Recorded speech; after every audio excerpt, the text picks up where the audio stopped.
Muhammad wa ala ali sayyidina Muhammad. Assalamualaikum ya Bapak, Ibu, dan saudara yang telah dilakukan di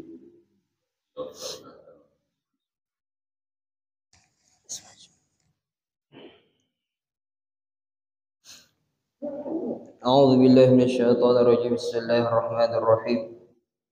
السلام عليكم ورحمة الله وبركاته. الحمد لله الذي هدانا لهذا وما كنا لنهتدي لولا أن هدانا الله.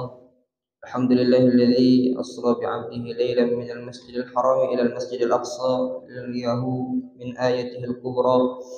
أشهد أن لا إله إلا الله وأشهد أن محمدا عبده ورسوله لا نبي ولا رسول بعده.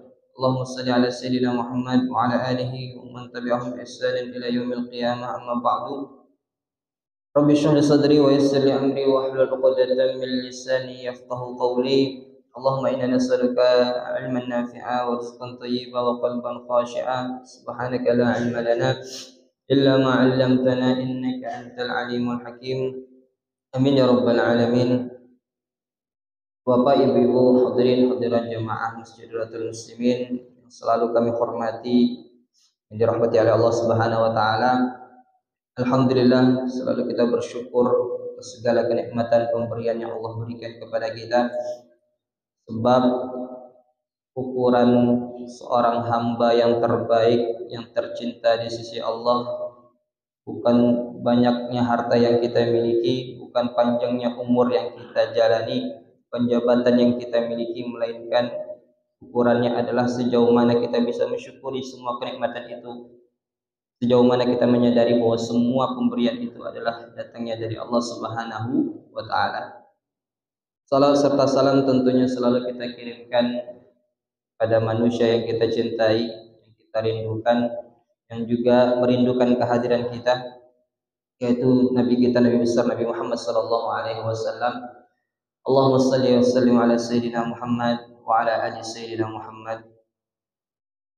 Semoga salawat dan salam kita selalu tersampaikan untuk beliau dan menjadi potensi besar bagi kita untuk bisa mendapatkan syafaat beliau, khususnya nanti ketika kita berkumpul bersama beliau di padang mahsyarnya. Amin ya rabbal alamin.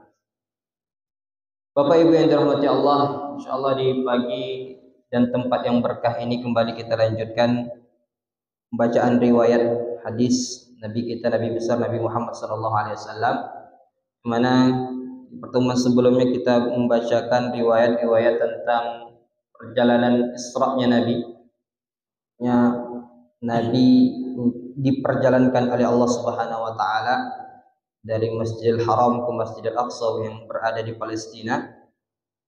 Maka kemudian perjalanan yang akan dilakukan oleh Nabi Shallallahu Alaihi Wasallam adalah perjalanan Mi'raj, yaitu perjalanan yang ke atas.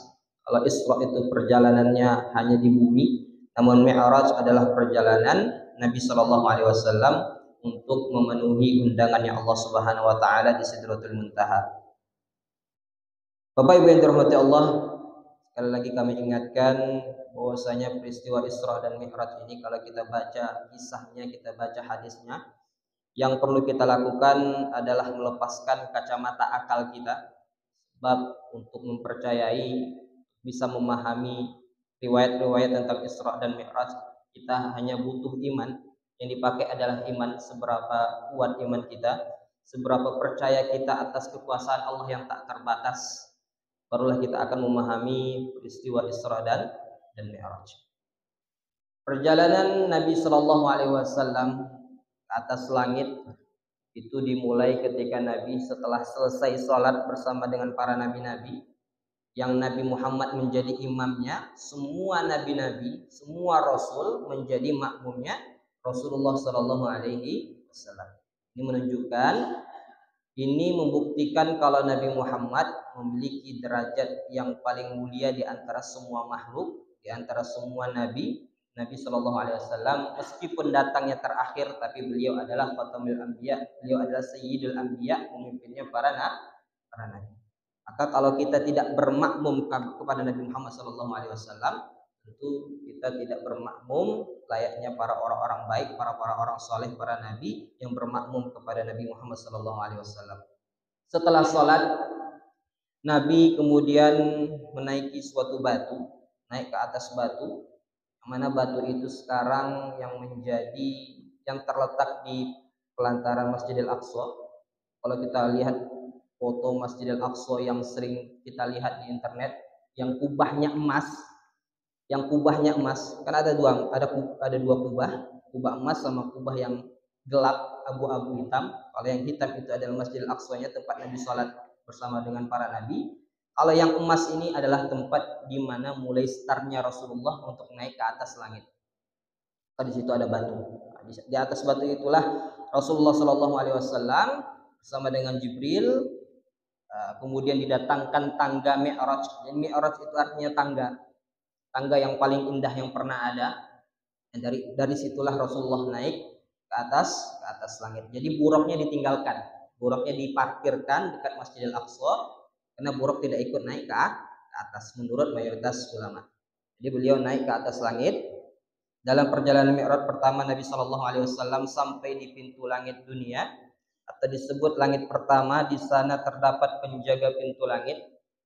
Jadi setiap langit-langit itu ada penjaganya, yang mana pemimpin penjaga itu bernama Ismail, yang mana di bawah malaikat Ismail ada komandonya terdapat 70.000 malaikat, dan masing-masing 70.000 malaikat itu juga punya anak buah 70.000 malaikat. Di saking banyaknya malaikat yang menjaga langit, menjadi penghuni langit. Kemudian istaftaha Jibril alaihi salam meminta malaikat penjaga langit ini untuk membuka pintu langit.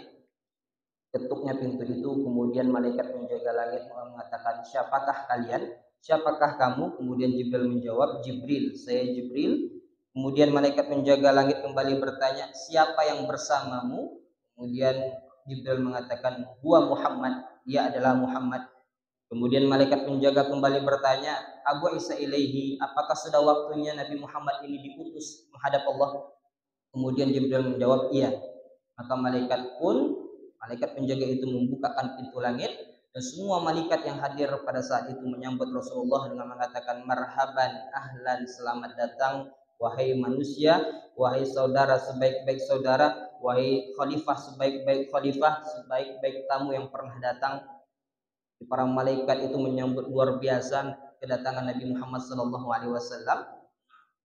Kemudian setelah berada di langit pertama, Nabi Muhammad SAW yang pertama dia lihat situ adalah Nabi Adam alaihi salam. Yang mana pada awalnya Nabi Muhammad tidak tahu kalau yang dia temui itu adalah Nabi Adam. Kemudian dia melihat Nabi Adam alaihi salam ini, melihat ke arah kanannya kemudian tertawa, melihat ke arah kirinya Nabi Adam menangis. Karena di bagian kanannya ada pintu, disebutkan dalam riwayat ada pintu, yang mana dalam pintu yang berada di sebelah kanannya Nabi Adam mengeluarkan aroma yang wangi, adapun pintu yang di sebelah kiri mengeluarkan aroma yang sangat bau. Kemudian setelah Nabi melihat Adam alaihissalam, Nabi Adam mengucapkan kepada Nabi Muhammad, wahai anakku yang soleh, wahai Nabi yang soleh. Kemudian Nabi Adam mendoakan Nabi Muhammad SAW. Kemudian Nabi Muhammad setelah berjumpa dengan Nabi Adam, barulah dia bertanya kepada malaikat Jibril, wahai Jibril, siapa tadi? Siapa yang tadi kita lihat? Kemudian Jibril mengatakan, ketahuilah wahai Rasul, itu adalah Nabi Adam yang merupakan kakek moyang manusia, yang mana kemudian Jibril menjelaskan yang ada di sebelah kanannya Nabi Adam alaihissalam adalah cucu-cucunya yang akan masuk ke dalam surganya. Kemudian yang ada di sebelah kirinya adalah cucu-cucunya yang akan masuk ke dalam nerakanya Allah Subhanahu wa taala. Maka dari itu Adam tertawa ketika melihat ke arah kanannya, namun menangis ketika melihat ke arah kirinya. Jadi kita bisa bayangkan betapa susahnya menjadi Nabi Adam. Betapa susahnya menjadi Nabi Adam, punya cucu-cucu keturunan, tapi tidak semuanya baik, tidak semuanya masuk surga. Jadi melihat ke surga, cucunya senang ada di surga. Di neraka ada cucunya juga. Karena semua manusia adalah cucunya Nabi Adam alaihissalam. Jadi kita bayangkan punya anak 10 misalkan. 5 sukses, 5 gagal misalkan. Itu kita akan ketika melihat 5 anak kita yang sukses kita senang. Namun kita akan sedih ketika melihat anak kita belum sukses. Itu gambaran bagaimana susahnya menjadi seorang Nabi Adam alaihissalam. Kemudian Nabi melanjutkan perjalanannya menuju langit yang kedua. Kemudian Nabi Jibril kemudian kembali mengetuk pintu langit yang kedua dengan pertanyaan yang sama. Malaikat bertanya kepada Jibril, siapa? Kemudian dijawab, saya Jibril, bersama siapa? Bersama Muhammad. Kemudian dibukakanlah pintu langit yang kedua, disambut oleh para malaikat dengan sambutan yang luar biasa. Kemudian di situ di langit kedua Nabi Muhammad bertemu dengan Nabi Isa alaihissalam dan Nabi Yahya. Yang mana keduanya kata Nabi sangat mirip dari segi penampilan dan pakaiannya sangat mirip, karena memang hidup tidak terlalu jauh zamannya. Kemudian mereka didampingi oleh umat dan pengikut masing-masing. Nabi SAW memberikan salam dan mereka pun membalas salamnya Nabi Muhammad SAW dengan mengatakan, selamat datang wahai saudara yang soleh dan Nabi yang soleh. Kemudian mereka mendoakan kebaikan untuk Nabi Muhammad SAW. Naik lagi ke langit yang ketiga. Kembali Jibril mengetuk pintu langit yang ketiga, disambut oleh malaikat para penjaga langit yang ketiga dengan penduduk-penduduk yang ada di langit yang ketiga. Di situ Nabi Muhammad SAW bertemu dengan Nabi Yusuf alaihissalam. Mana Nabi Yusuf alaihissalam dilihat oleh Nabi memiliki perawakan yang sangat indah. Namun tentu yang kita ketahui tidak ada yang seindah Nabi Muhammad SAW. Tampannya Nabi Yusuf alaihissalam, tetap yang lebih tampan adalah Nabi Muhammad. Bedanya adalah kalau Nabi Yusuf alaihissalam dibuka semua hijabnya, sehingga semua yang melihat Nabi Yusuf, terutama para wanita, itu akan terpesona, akan mengeluarkan rasa keinginan untuk memiliki Nabi Yusuf alaihissalam. Berbeda dengan Nabi Muhammad. Ketampanan Nabi Muhammad juga dibarengi dengan wibawa dan karisma yang luar biasa, sehingga para wanita, para laki-laki tidak ada yang berani bisa bertahan melihat Nabi lama-lama.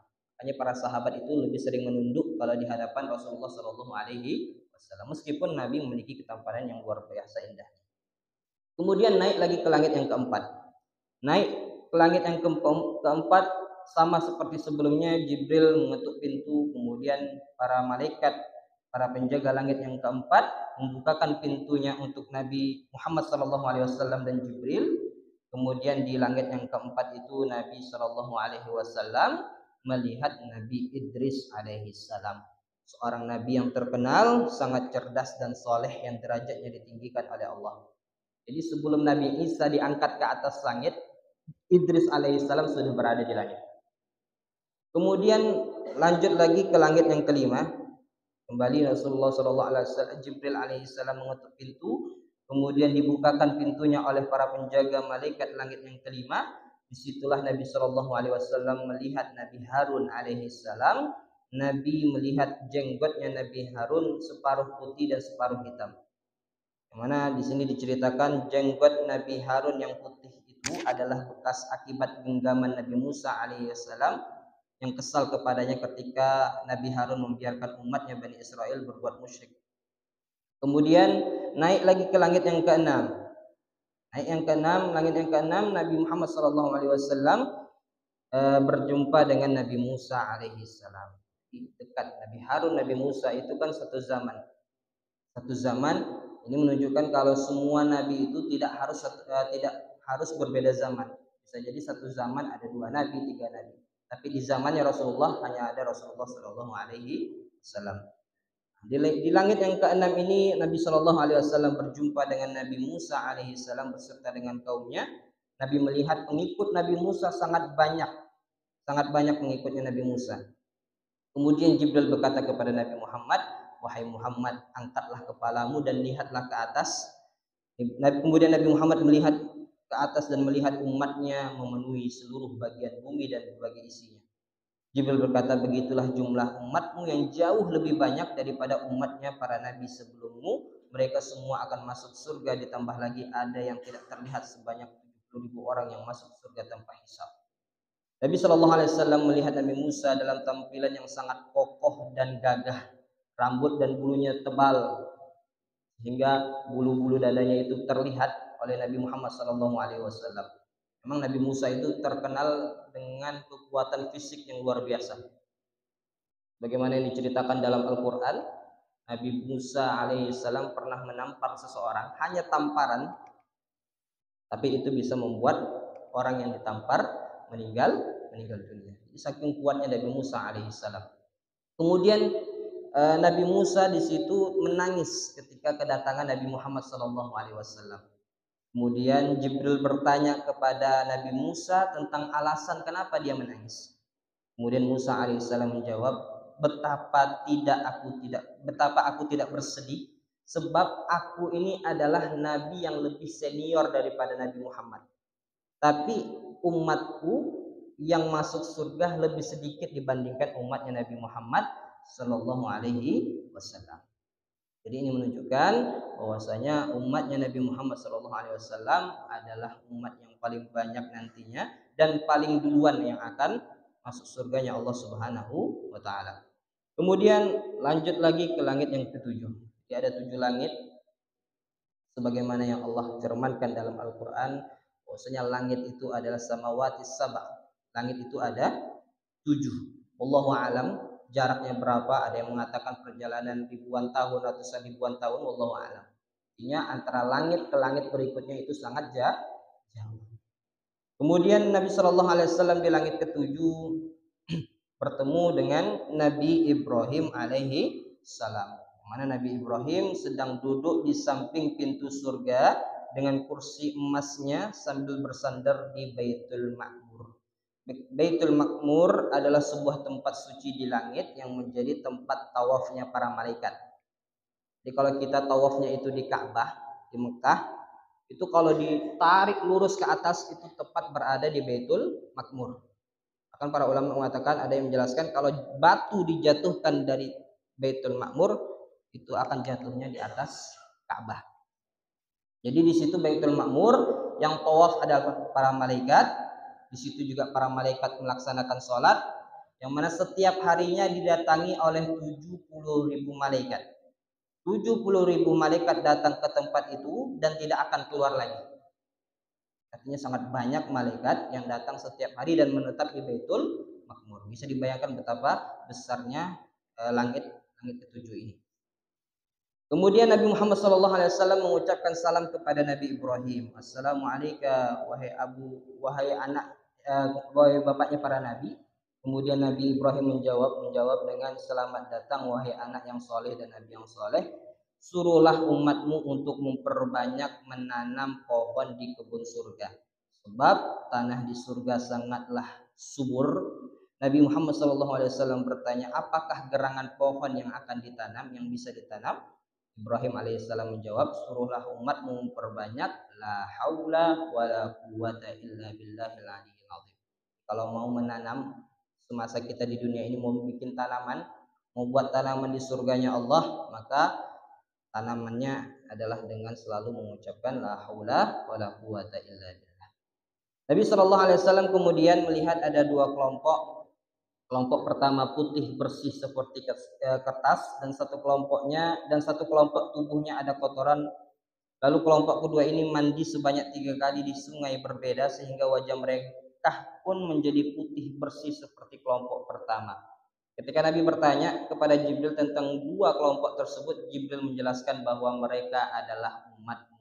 Kelompok pertama adalah mereka yang menjaga diri dari kotoran dosa sepanjang hidupnya, sehingga ketika mati mereka kembali dalam keadaan putih dan bersih seperti kertas. Sementara kelompok kedua adalah umatmu yang suka mencampurkan amal soleh dan dosa, namun mereka suka bertaubat. Adapun ketiga sungai itu adalah pertama sungai rahmatullah, kemudian sungai yang kedua adalah nikmatullah, dan sungai yang ketiga adalah saqahum rabbuhum syaraban tahura.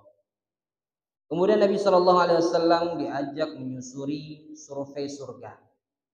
Jadi sebelum Nabi Muhammad SAW akan membawa kita ke dalam surganya nanti di akhirat, Nabi SAW sudah diperlihatkan, sudah diperjalankan, sudah diizinkan untuk melihat surga. Kemudian Nabi SAW melihat di pintu surga itu ada tulisan sadaqatu bi asyri amsalihha wal qurbu bis samani asyr. Sedekah pahalanya 10 kali lipat dan meminjamkan uang kepada seseorang pahalanya 18 kali lipat. Nabi bertanya, kenapa meminjamkan uang itu lebih banyak? Karena kalau kita bersedekah, ketika kita memberikan uang kepada seseorang, bisa saja orang yang diberikan uang itu sedang tidak butuh. Tapi kalau kita meminjamkan orang, itu pasti orang yang minta pinjaman adalah orang yang sedang butuh. Sehingga derajatnya, pahalanya akan lebih besar bagi orang yang membantu orang yang sedang kesulitan. Kemudian selain diperlihatkan surga, selain jalan-jalan di surga, Nabi Shallallahu Alaihi Wasallam juga diajak untuk melihat ke neraka, tidak masuk, tidak mungkin masuk. Yang melihat ke arah neraka, di situ melihat penjaga malaikat penjaga neraka, yang mana penjaga neraka itu tidak pernah tersenyum sekalipun semenjak diciptakan, kecuali ketika dia bertemu dengan Rasulullah Shallallahu Alaihi Wasallam. Setelah melihat surga, setelah melihat pintu neraka, malaikat penjaga neraka, kemudian Nabi Shallallahu Alaihi Wasallam dibawa Jibril naik hingga sampai ke Sidratul Muntaha. Sidratul Muntaha inilah Nabi melihat Jibril yang asli, wujud yang asli. Disitulah Nabi melihat wujud Jibril yang asli, dan hanya 2 kali Rasulullah melihat wujud Jibril yang asli. Yang mana di situ Rasul melihat Jibril memiliki 600 sayap dan satu sayapnya bisa menutupi ufuk ujung barat dan ujung timur bumi. Bagaimana diceritakan oleh Allah dalam Al-Quran, walaqad ra'ahu nazlatan ukhra inda sidratil muntaha. Sesungguhnya Nabi Muhammad telah melihat Jibril itu dalam rupanya yang asli pada waktu ketika di Sidratul Muntaha. Jadi ketika di Sidratul Muntaha itulah Jibril memperlihatkan wujud yang aslinya. Kemudian singkat cerita, Jibril alaihissalam mengatakan, wahai Rasul, kami cuma bisa sampai di sini mengantarkanmu. Nah, untuk bisa tembus naik ke atas Sidratul Muntaha kami tak bisa. Semua makhluk punya tempatnya masing-masing dan kami tidak bisa tembus untuk menembus Sidratul Muntaha. Karena Sidratul Muntaha saja artinya adalah puncak yang terakhir, yang tak akan bisa ditembus oleh makhluk siapapun di alam semesta ini. Maka kemudian Nabi Muhammad SAW, lalu bagaimana denganku? Siapa yang mengantarkanku? Kemudian Jibril mengatakan, tenanglah, engkau akan dibimbing oleh Allah Subhanahu wa Ta'ala. Maka naiklah Rasulullah SAW menembus Sidratul Muntaha sampai ke arsy-Nya Allah Subhanahu wa Ta'ala. Sesampai di arsy-Nya Nabi Muhammad SAW bersujud di hadapan Allah. Pertemuan Nabi dengan Tuhan adalah sesuatu yang tak bisa digambarkan. Jangan tanya bagaimana, jangan tanya seperti apa, karena tak bisa digambarkan. Karena tidak bisa digambarkan. Nabi Muhammad berada di tempat yang tak pernah ada satupun makhluk di alam semesta ini yang pernah ada di sana. Kenapa Rasulullah dijadikan pertemuannya di tempat yang tinggi ini? Disinilah Allah ingin menunjukkan derajatnya Nabi Muhammad Sallallahu Alaihi Wasallam. Jadi jangan ada yang menanyakan kenapa Allah bertemu dengan Nabi di Sidratul Muntaha. Apakah Allah itu tempatnya di Sidratul Muntaha? Apakah Allah itu tempatnya di Arsy? Tidak. Akidah Ahlus Sunnah wal Jamaah tidak mengatakan Allah itu di Arsy. Karena Allah adalah zat yang tidak butuh tempat, tidak butuh waktu, tidak butuh jarak, tidak butuh arah angin. Tidak. Laisa kamitslihi syai'un. Tidak ada yang menyerupai Allah, apapun tidak ada yang menyerupai Allah.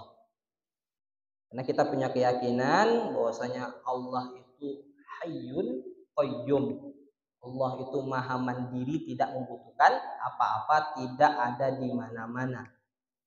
Maka pertanyaan di mana Allah itu sudah salah. Karena mempertanyakan di mana itu hanya bisa ditanyakan kepada makhluk. Karena makhluk adalah yang bisa yang tinggal di suatu tempat itu hanya makhluk.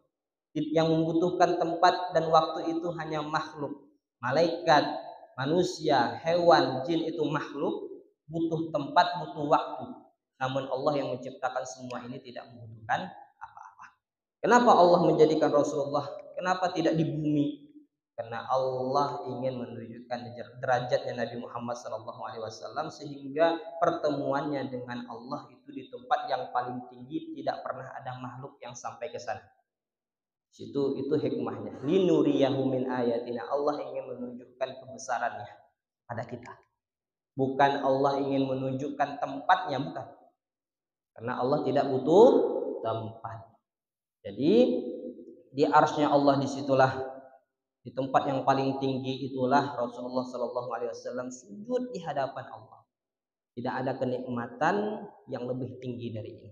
Kita sujud di sini tidak langsung menghadap Allah, tapi Rasul menghadap Allah langsung. Dibayangkan betapa nikmatnya kenikmatan yang didapatkan oleh Nabi Muhammad SAW. Kemudian di situ Rasulullah SAW berdialog dengan Allah. Allah katakan, ya Muhammad. Kemudian Nabi menjawab, labbaik ya Allah. Kemudian Allah berfirman, sal, mintalah kepadaku maka akan aku berikan.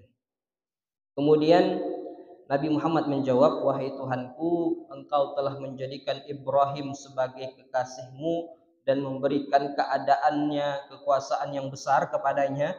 Engkau telah menjadikan Musa dan kalamullah, dan engkau telah memberikan kekuasaan yang besar kepada Daud dan menjadikan besi lunak di tangannya. Engkau telah memberikan kerajaan yang tidak pernah dimiliki manusia baik sebelum maupun sesudahnya kepada Nabi Sulaiman, sehingga tunduk di bawah kekuasaannya binatang, manusia hingga jin. Engkau telah menurunkan Injil kepada Nabi Isa alaihissalam dan menjadikannya mampu menyembuhkan penyakit hingga menghidupkan orang yang telah mati. Engkau juga telah melindungi ibu dan dirinya dari syaitan hingga mereka tidak bisa disentuh syaitan selama hidupnya. Allah kemudian menjawab, jika begitu engkau aku jadikan Habibullah, kekasih yang paling aku cintai. Aku mengutusmu untuk semua makhluk sebagai pemberi kabar gembira dan peringatan. Aku lapangkan untukmu dadamu, aku angkatmu dari beban segala bebanmu, aku tinggikan sebutanmu di mana selama kehidupan di dunia ini tidak akan disebut namaku, kecuali nama kamu akan disebut pula bersamaku. Aku menjadikan umatmu sebaik-baik umat, saya jadikan umatmu umat yang menengah. Saya tetapkan dalam setiap khutbah mereka menyebut namaku dan namamu sebagai sesuatu yang wajib. Aku jadikan umatmu menjadi umat yang paling lurus, hati mereka paling lembut. Aku menjadikan kamu nabi pertama yang diciptakan dan nabi yang terakhir yang diutus. Namun kamu adalah nabi yang pertama yang umatnya akan diberikan keputusan akhirat. Aku memberikan kepadamu Al-Fatihah dan aku jadikan untukmu penutup surat Al-Baqarah sebagai pemendarahan arsy yang tidak pernah aku berikan kepada umat-umat sebelummu. Aku berikanmu telaga Al-Kautsar dan 8 hal, yaitu Islam, hijrah ke Madinah, jihad, sedekah, puasa Ramadan, amar ma'ruf nahi munkar sejak awal penciptaan langit dan bumi, dan saya telah menetapkan untukmu dan untuk umatmu salat wajib sebanyak 50. Sebenarnya banyak yang diberikan oleh Allah, bukan hanya salat 50 kali. Tapi Allah memberikan janjinya bahwasanya Nabi Muhammad menjadi nabi yang terbaik, menjadi kasih yang paling dicintai, menjadi umat yang menjadi umat tercinta oleh Allah Subhanahu wa taala dibandingkan umat yang lain. Jadi banyak pemberian yang Allah berikan kepada Nabi Muhammad SAW. Padahal Nabi Muhammad belum mengutarakan permintaannya kepada Allah. Tapi Allah sudah memberikan apa yang terbaik untuk Nabi Muhammad SAW. Diberikanlah salah satunya sholat wajib sebanyak 50 kali, yang mana kita tahu singkat ceritanya 50 kali itu diskon menjadi 5 waktu. Jadi itu barokahnya Nabi Musa yang punya sifat komplain. Jadi Nabi itu karakternya beda-beda. Nabi Musa ini termasuk Nabi yang suka komplain, yang suka protes atas nama kebenaran. Kalau orang soleh yang protes, tentu ini merupakan kebaikan. Dengan protesnya Nabi Musa alaihissalam kepada Nabi Muhammad, wahai Muhammad, umatku tak akan kuat 50 kali. minta diskon sama Allah. Jadi dengan barokah protesnya Nabi Musa alaihi salam, kita saat ini bisa sholat hanya lima waktu.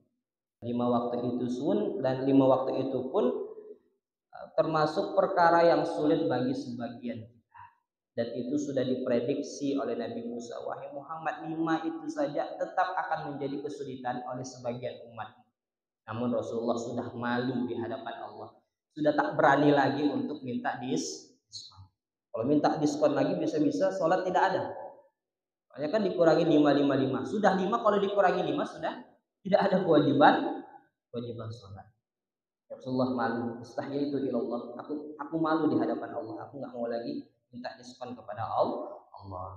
Maka setelah sholat 5 waktu sudah diberikan kepada Nabi Muhammad SAW, jadi sholat 5 waktu ini adalah oleh-olehnya Allah untuk Nabi. Jadi namanya jalan-jalan itu pasti ada oleh-oleh. Perjalanan Mi'rajnya Nabi, oleh-olehnya adalah sholat. Sebaik-baik oleh-oleh adalah sholat. Maka kalau kita ingin mendapatkan derajat yang tinggi, mendapatkan posisi yang dekat dengan Allah, maka mi'rajnya kita sebagai orang yang beriman adalah dengan sholat. Mi'rajul mukmin itu sholat. Kalau mi'rajnya Rasulullah itu naik ke atas langit ke Sidratul Muntaha, tapi kalau kita mi'rajnya kita, cara kita sampai ke Allah, naik ke atas tempat yang dekat dengan Allah adalah dengan sholat 5 waktu. Barang siapa yang menjaga sholat, kata Nabi, man hafadhu sholat falahu nur, maka dia akan diberikan cahaya, diberikan burhan, diberikan kesuksesan, keselamatan. Namun sebaliknya, orang yang tak menjaganya, tak ada cahaya, tak ada petunjuk, tak ada najat, tak ada kesuksesan, keselamatan di dunia, apalagi di akhirat. Maka pesan paling penting, jangan pernah tinggalkan sholat 5 waktu. Kemudian sudah selesai perjalanan Isra dan Mi'raj, Rasulullah SAW kemudian turun ke muka bumi. Turun kembali, ketika turunnya kembali bertemu dengan Nabi Ibrahim, Nabi Musa, Nabi Harun, Nabi Isa, Yahya, Idris dan Nabi Yusuf dan Nabi Adam alaihissalam. Insyaallah kita lanjutkan di pertemuan selanjutnya. Bagaimana nanti apa yang terjadi ketika Rasul sudah sampai di bumi? Apakah Rasul menceritakan perjalanannya ataukah tidak? Apa respon orang-orangnya? Insyaallah kita akan bahas di kesempatan yang akan datang insyaallah. Ala hadhihi niyyah wa ala kulli niyatin salihah. Kita berdoa kepada Allah dengan keberkahan Al-Fatihah, semoga Allah menjadikan kita umatnya Nabi Muhammad yang semakin cinta, semakin ingin tahu tentang Nabi Muhammad. Semoga kita bisa menjadi umatnya Nabi Muhammad yang senantiasa selalu menjaga oleh-olehnya Rasulullah, oleh-olehnya Allah Rasulullah, yaitu ibadah sholat, agar kita bisa sampai ke Allah, agar kita bisa sampai ke Rasulullah, agar kita bisa sampai ke tempat di mana yang kita rindukan. Tempat yang tertinggi adalah surganya Allah Subhanahu wa taala. Al-Fatihah. A'udzubillahi minasyaitonir rajim. Bismillahirrahmanirrahim. Alhamdulillahirabbil alamin, arrahmanir rahim, maliki yaumiddin. Iyyaka na'budu wa iyyaka nasta'in. Ihdinas siratal mustaqim, siratal ladzina an'amta 'alaihim ghairil maghdubi 'alaihim waladdallin. Bismillahirrahmanirrahim. Alhamdulillahirabbil alamin, wassalatu wassalamu ala asyrafil anbiya'i wal mursalin sayyidina Muhammadin wa ala alihi wa sahbihi ajma'in. Allahumma inna nas'aluka hubbaka wa hubba nabiyyika wa hubba 'amalin yuqarribuna ilaika. Allahumma ashfa'na bi syafa'ati Rasulillah. Allahumma arhamna ummat sayyidina Rasulillah. Allahumma astur uyuba ummat sayyidina Rasulillah sallallahu alaihi wasallam bi jahi wa bi karamihi sallallahu alaihi wasallam.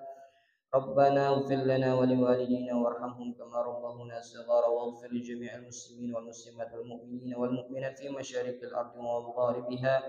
ربنا آتنا في الدنيا حسنة وفي الآخرة حسنة وقنا عذاب النار. وصلى الله على سيدنا محمد النبي الأمي وعلى آله وصحبه وسلم والحمد لله رب العالمين. سبحانك اللهم وبحمدك أشهد أن لا إله إلا أنت أستغفرك وأتوب إليك.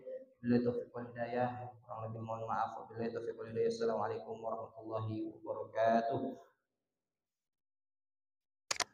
ومن يريد رحمة الله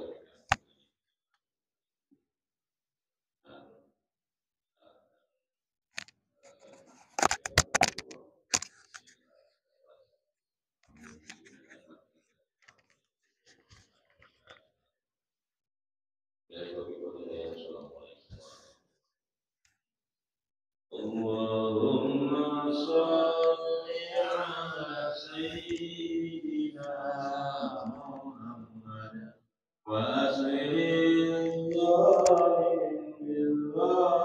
بالظالمين اللهم صل على سيدنا محمد وأسر الظالم بالظالمين